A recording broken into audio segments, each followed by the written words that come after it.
அகண்ட சிவகதை பகுதி 2. அகங்காரத்தின் உச்சமும் அருளின் ஆழமும். அந்தகாசுரன். அவன் பிறந்ததே இருளிலிருந்து.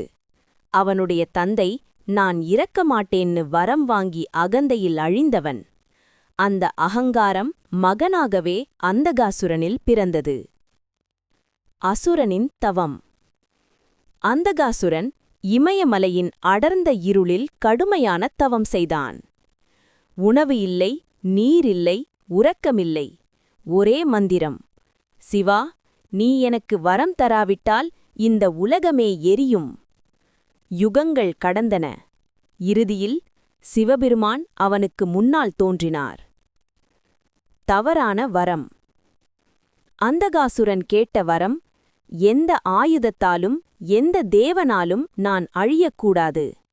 சிவன் அமைதியாக சொன்னார், உன் அகங்காரம்தான் உன் அழிவு. ஆனால் கருணையால் வரம் அளித்தார். அந்த வரமே உலக அழிவின் தொடக்கமானது. உலகங்களின் நடுக்கம். வரம் பெற்ற அந்தகாசுரன் தேவர்களை அடக்கினான், யாகங்களை அழித்தான், பூமியை இருளில் மூழ்கடித்தான். குழந்தைகள் அழுதார்கள், முனிவர்கள் ஓடினார்கள், தேவர்கள் நடுங்கினார்கள். அனைவரும் ஒரே இடத்துக்குச் சென்றார்கள், கைலாயம். தேவர்களின் வேண்டுதல்.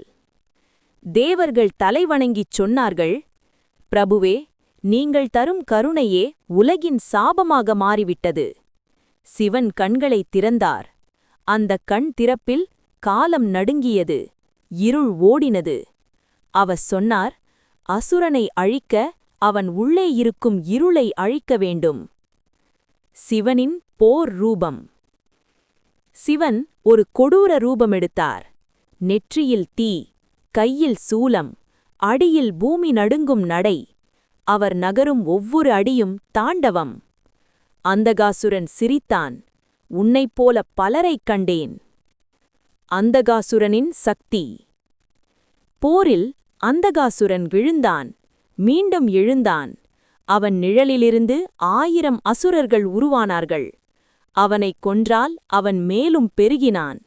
தேவர்கள் பயந்தார்கள். ஞானத்தின் ஆயுதம். அந்த நேரம் சிவன் நிறுத்தினார் போரை. அவர் சூலத்தை நிலத்தில் ஊன்றினார். அமைதி. பிறகு சொன்னார், அகங்காரத்தை ஆயுதம் கொண்டு வெல்ல முடியாது. அவர் அந்தகாசுரனை அணுகினார்.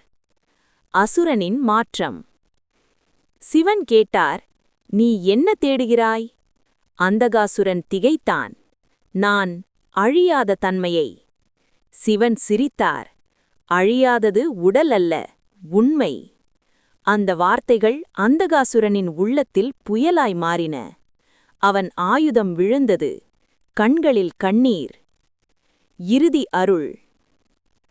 அந்தகாசுரன் மண்ணில் விழுந்து சொன்னான், பிரபுவே, நான் இருள், நீங்கள் ஒளி. சிவன் அவனை அழிக்கவில்லை, அவனை தன் உடலில் இணைத்தார். அதனால்தான் சிவன் அந்தகாசுர சம்ஹாரமூர்த்தி என்று அழைக்கப்படுகிறார். அசுரனும் முக்தியடைந்தான். கதையின் உண்மை. சிவன் சொன்னார், நான் அழிப்பவன் அல்ல, மாற்றுபவன். எதிரி வெளியே இல்லை, இருள் உள்ளே.